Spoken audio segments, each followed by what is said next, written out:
안녕하세요. 저는 올해 55살이 되는 여자예요. 제 나이 정도가 되면 자식들이 제 앞가림을 할 수 있을 정도의 나이가 됩니다.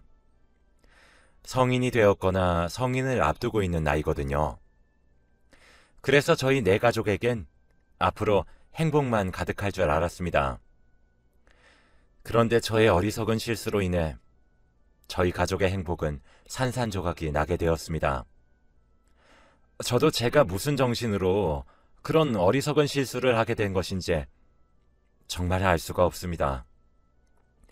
그로 인해 저는 아이들과 남편에게 몹쓸 짓을 한 엄마가 되어버렸어요.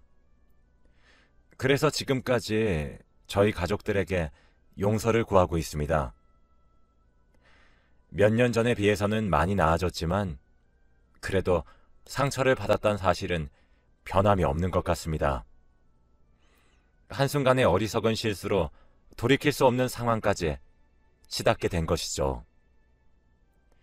제 이야기를 듣고 여러분들도 저와 같은 실수를 하시지 말라는 의미로 이렇게 사연을 보내게 되었습니다. 제 남편은 젊었던 시절부터 참 성실한 사람이었어요. 연애를 한 당시에도 저만 바라봐주고 배려해주던 사람이었죠. 그 모습에 반해 저와 남편은 결혼까지 하게 되었습니다. 결혼 후에도 남편은 정말 성실한 남편이었고 가정에 충실한 사람이었어요. 사실 저와 남편 모두 집이 가난했기에 결혼하는 과정이 여유롭지는 않았어요. 신혼생활을 반지하 단칸방에서 했으니 말 다 한 거죠. 처음엔 그 단칸방에 보증금도 모자라서 남편의 누나에게 보증금을 빌려 단칸방에 월세살이를 하며 신혼생활을 시작했습니다. 지금은 번듯하고 유명 브랜드 아파트에 살고 있으나 여기까지 오기에 참 많은 시간이 걸렸어요. 남편은 성실함이 무기였던 사람이었고 이날 이때까지 한 번도 소홀히 살지 않았습니다. 매일 새벽같이 기상해서 회사로 출근을 했고 항상 늦은 밤이 되면 집으로 돌아왔죠. 그럼에도 불구하고 하나뿐인 마누라가 힘들지도 모른다며 가사일도 많이 도왔어요. 그렇게 저희는 참 행복했습니다. 당연히 아이들도 낳았고요. 지금은 첫째인 아들은 대학에 입학을 한 후 1년 정도 다니고 군대에 가 있고 둘째인 딸은 고등학교 3학년인 수험생입니다. 제 어리석은 실수는 지금으로부터 3년 전으로 거슬러 올라가요. 첫째인 아들을 대학에 보내기 무섭게 딸아이가 고등학교에 입학하는 나이가 되었습니다. 아들은 대학에 입학하니 정말 고삐가 풀린 망아지처럼 술을 퍼먹고 밤 늦게까지 놀며 집에 잘 들어오지도 않았죠. 사내아이라 큰 걱정은 하지 않았지만 적당히 해라 주의만 줄 정도였죠. 그쯤엔 딸아이도 고등학교에 입학을 하더니 독서실을 가겠다고 하더라고요. 학원에 독서실까지 가는 딸아이는 항상 밤 12시가 돼서야 집에 들어왔어요. 저는 전업주부여서 새벽같이 일어난 남편을 출근시키고 그 뒤에 딸아이를 등교시키고 나면 밤이 늦을 때까지 집에 혼자 있어야만 했습니다. 아들놈은 어디에 퍼질러져서 놀고 있는 건지 알 수도 없었죠. 간혹 아들이 집에 있다고 하더라도 오후 내내 침대에 누워 자기만 했기에 제가 혼자 있다는 사실은 다를 바가 없었습니다. 그렇게 쳇바퀴 같은 시간을 보내고 나니까 점점 사람이 우울해지더군요. 무엇을 해도 기운이 없고 집에 혼자만 있다는 생각을 지울 수 없을 때가 되었을 때쯤 저는 동호회에 가입을 했습니다. 적적함을 채우기 위해서 말이죠. 남편도 제가 동호회에 가입한다는 소리를 듣더니 너무 좋다며 잘된 것 아니냐며 함께 기뻐해 주었습니다. 동호회에 가입을 하고 싶어도 제가 할 줄 아는 것이 아무것도 없더라고요. 이 나이가 되도록 집에서 살림만 하고 살았으니 뭐 할 줄 아는 것이 있어야죠. 제게 있는 것은 건강한 두 팔과 다리뿐인 것을요. 그래서 전 만만해 보이는 등산 동호회에 용기를 내어 가입을 하게 되었습니다. 막상 낯선 사람들이라고 생각을 했었을 땐 두려운 마음이 조금 있었는데 회식도 하고 얘기도 해보니 친구가 생긴 것만 같아 너무 재미있고 신이 나더라고요. 솔직히 먹고 사는 문제랑 애들 키우는 것에 바빠 이젠 주위에 남은 친구도 없었는데 너무 좋았습니다. 그렇게 저는 동호회에 점점 녹아 들어갔어요. 그런데 등산을 막상 해보니까 등산 동호회를 제일 만만하게 생각을 했었는데 전혀 만만하지 않더라고요. 전 제가 건강한 신체를 가지고 있어서 괜찮을 것이라고 생각을 했는데 등산 과정 자체도 참 험난하더군요. 나이가 나이인지라 까딱 미끄러지면 큰일이 날 수도 있고 그러니 겁도 나고 그랬습니다. 무사히 등산을 완료해도 다음 날엔 끔찍한 근육통이 기다리고 있었죠. 그날도 그랬습니다. 여느 때와 다를 바 없이 동호회 사람들과 등산을 하게 되었는데 제가 젖어있는 나무 뿌리를 밟고 주르륵 미끄러진 적이 있어요. 엉덩방아를 찢고 말았죠. 그런데 일어나려는 과정 도중 발목이 찌릿하더니 삔 것 같더라고요. 그때 저희 동호회 회장님께서 제게 다가왔습니다. 괜찮냐 물으시곤 가방에서 압박붕대를 꺼내 제 발에 돌돌 감아주시고는 저와 함께 하산을 하셨죠. 동호회 부회장님께 다른 회원들을 맡기고 난 뒤 말이에요.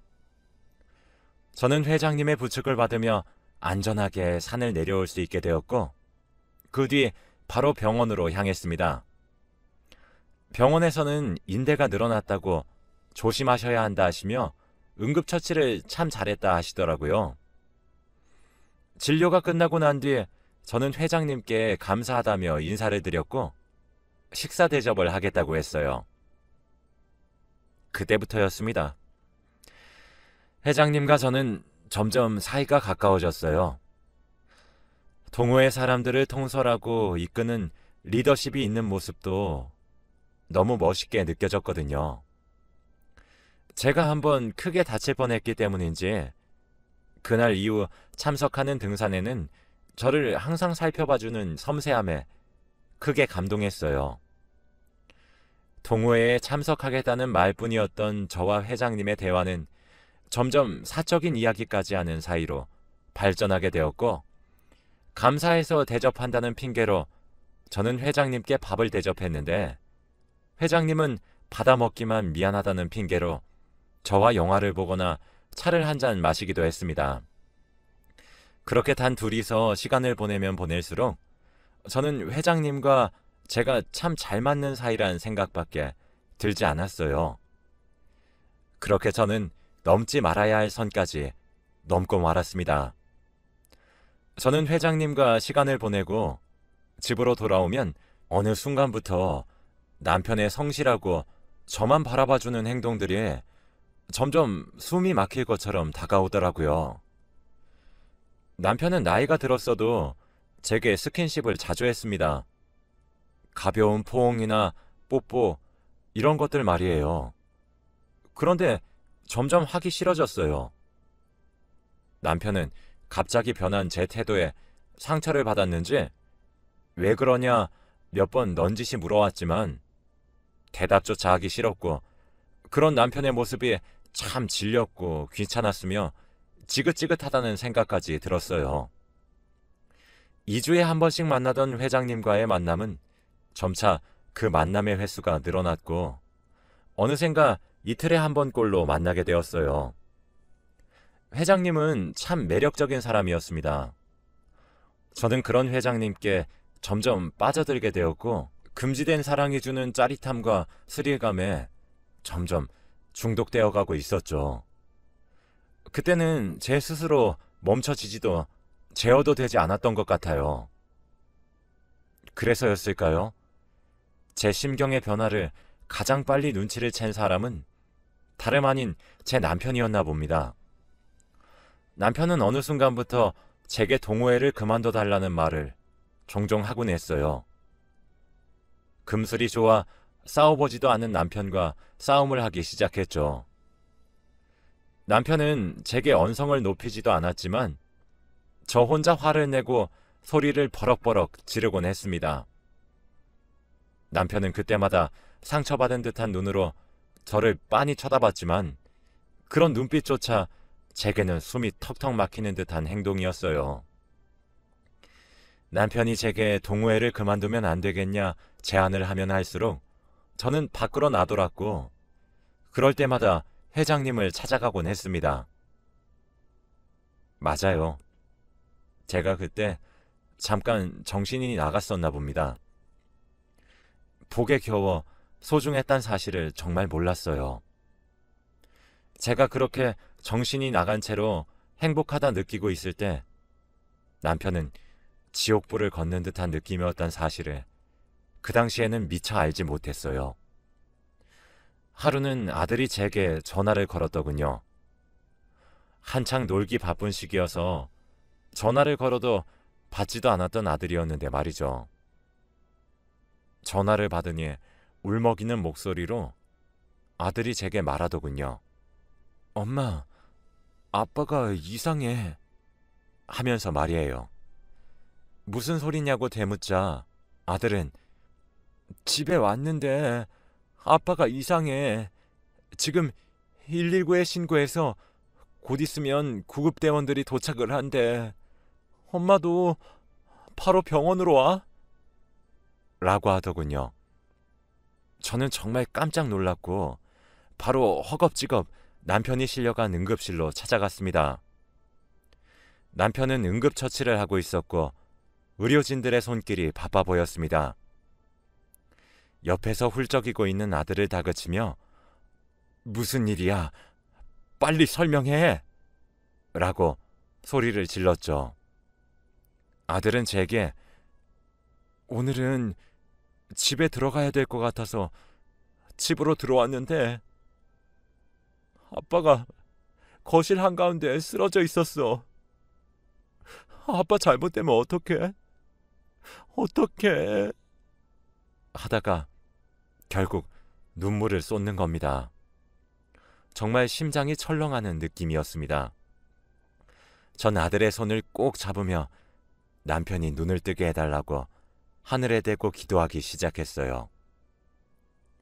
남편은 미세척을 하면서 괜찮아졌죠. 의사 선생님이 말씀하시기를 만약 조금이라도 병원에 늦게 도착했다면 장담할 수 없었을 거라고 말씀하시더라고요. 저는 안도의 한숨을 내쉬며 아들에게 병원에 있으라 말을 하고 집으로 돌아갔어요. 남편과 제 옷가지를 챙기기 위해서 말이죠. 집에 도착해보니 여기저기 아주 집안꼴이 엉망이더라고요. 거실부터 먼저 정리를 하고 있는데 소파 밑에 종이 한 장이 떨어져 있었습니다. 그것은 유언장에 적을 내용들을 연습한 종이처럼 보였죠. 거기엔 남편의 진심이 적혀 있었더라고요. 안녕하세요, 변호사님. 이렇게 연락을 드리게 되어 정말 죄송하게 생각합니다. 저는 아내와 이혼을 할 자신도 없고 앞으로 살아갈 자신도 없는 것 같아 이런 결정을 하게 되었습니다. 제가 처음에 말씀드렸던 아내와의 이혼 소송이 아닌 상간남에 대한 소송만 제기해 주시길 간곡히 부탁드립니다. 그 정도는 해야 저도 저승에 갔을 때 마음이 편할 수 있을 것 같습니다. 그렇게 받아낸 위자료는 저희 아들에게 전해주세요. 딸과 아들이 반씩 가질 수 있게 해주시길 부탁드립니다. 그리고 여보, 반지하 단칸방 월세살이부터 시작해서 전세를 살고 자가를 가지게 되기까지 당신이 내 곁에 있지 않았다면 불가능했을 거라고 난 확신하고 있어. 점점 나에게 낯설게 대하고 거리를 두는 당신을 보면서 그러면 안 된다고 생각했지만 당신 몰래 휴대폰을 훔쳐보고 당신의 불륜 사실을 알게 되었어. 그 사실을 알게 되자마자 나를 위해, 우리 아이들을 위해 이혼을 해야겠다고 결심했지. 그렇게 변호사님을 찾아가게 된 거야. 그런데 변호사님이 내게 처음 해보라고 하신 일이 그간에 있었던 결혼 생활을 요약해서 적으란 일이셨어. 그동안 결혼 생활을 하면서 나는 당신과 행복했고 아름다운 추억들밖에 적을 수 없었지. 그랬던 당신과 도무지 이혼을 할 수가 없었어. 그러니 내 선택 이해해줘. 우리 딸과 아들아, 너희 엄마를 너무 원망하지 말았으면 좋겠다.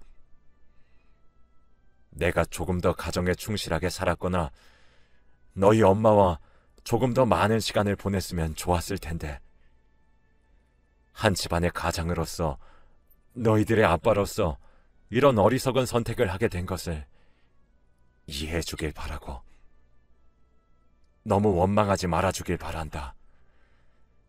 모든 것이 부족한 아빠 탓이야. 너희들과 엄마를 외롭게 만든 내 탓이니 너희 엄마를 원망하지 말거라. 아빠가 많이 사랑한다.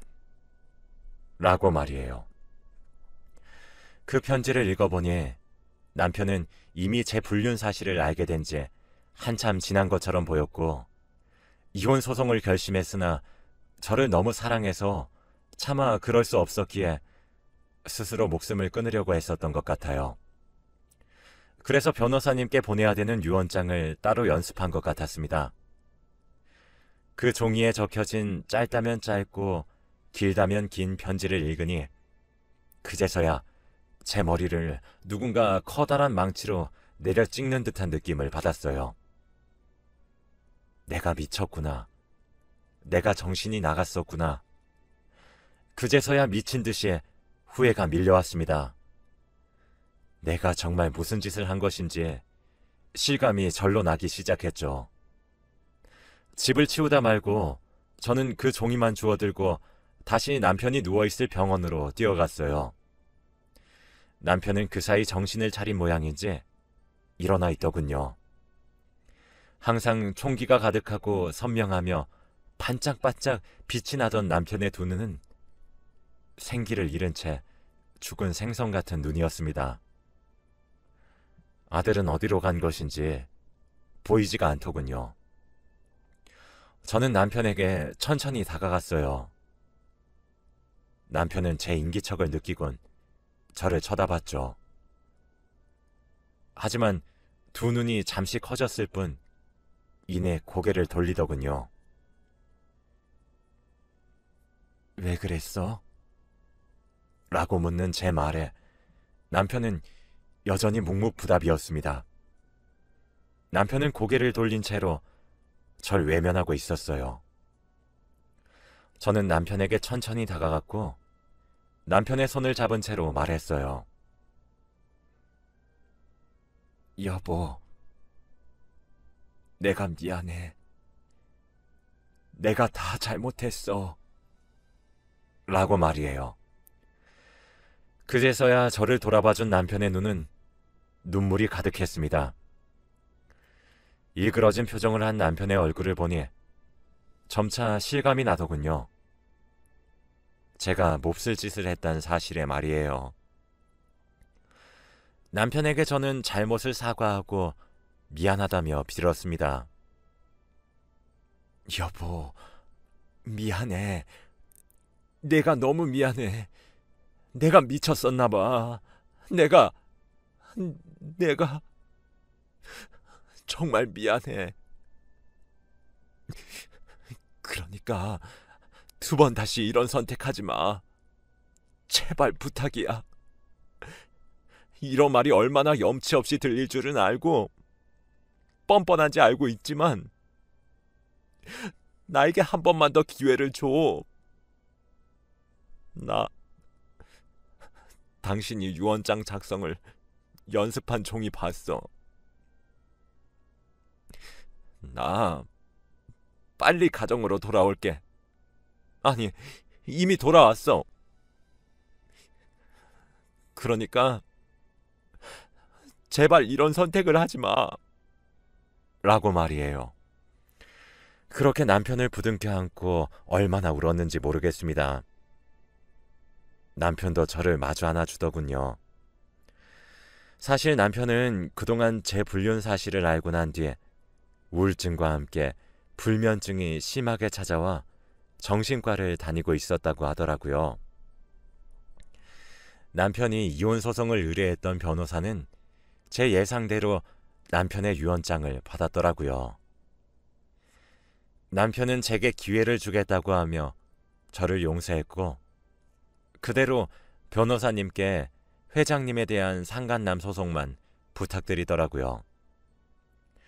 변호사님은 지금이라도 가정에 돌아오셔서 다행이란 말과 함께 남편에게 2번 다시 그런 어리석은 짓을 하지 마시라고 누누이 당부하시더군요.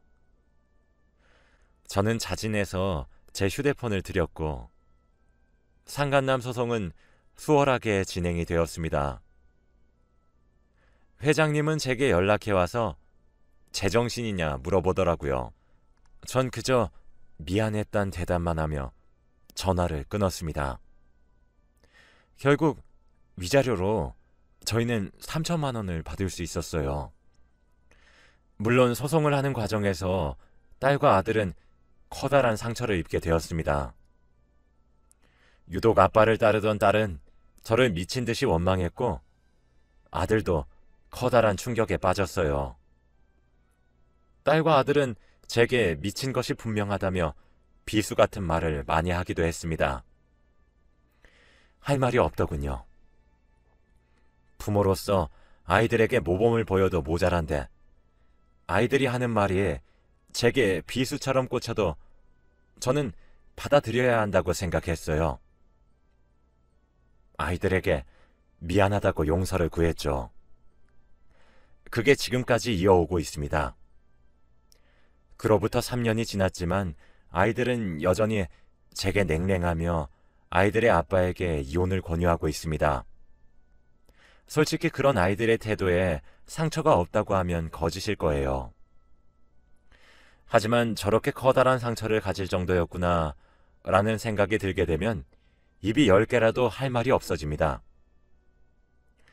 남편은 저를 용서하였다고 말을 하지만 저는 남편에게 끊임없이 용서를 구하는 중이에요. 아직도 남편이 저 때문에 그런 선택을 했다는 것이 믿기지도 않고 믿을 수도 없는 것 같아요. 저는 남편의 커다란 사랑을 깨닫게 되어 너무 미안할 뿐입니다. 그리고 그런 남편을 참 많이 사랑하고 있어요. 물론 지금 당장은 아이들은 엄마인 저를 경멸하고 용서할 생각이 없어 보이긴 하지만 저는 그래도 아이들에게 용서를 계속해서 구할 생각입니다. 남편도 괜찮다고 말을 하지만 여전히 불안해하는 모습을 보이니 정말 미안할 뿐이고 남편에게도 제가 잃었던 신뢰를 다시 회복할 수 있게 정말 많이 노력을 할 생각이에요. 저는 정말 한순간의 쾌락과 즐거움만 쫓다가 편안하고 안락했던 행복을 잃게 되었어요. 여러분들은 저와 같은 실수를 하지 않으시길 바랍니다. 사랑하는 가족들이 저로 인해 상처받아 힘들어하는 모습을 보고 있기가 너무 힘이 들어요. 다행인 것은 남편의 우울증과 불면증이 그때에 비해 정말 많이 나아졌고 정상인과 다를 바 없어졌다는 사실입니다. 한없이 미안하기만 한 남편은 제게 가정으로 빨리 돌아와줘서 고맙다고 말을 하는데 참 이런 사람을 두고 제가 그렇게 몹쓸 짓을 했나 싶어요. 저는 시간이 조금 더 걸리겠지만 옛날 화목하고 행복이 충만했던 가정으로 돌아가기 위해 정말 노력하려고 합니다.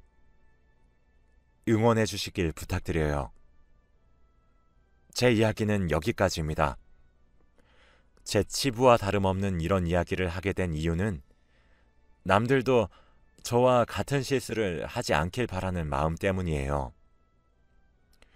본인이 선택한 배우자를 기만하지 않으셨습니다.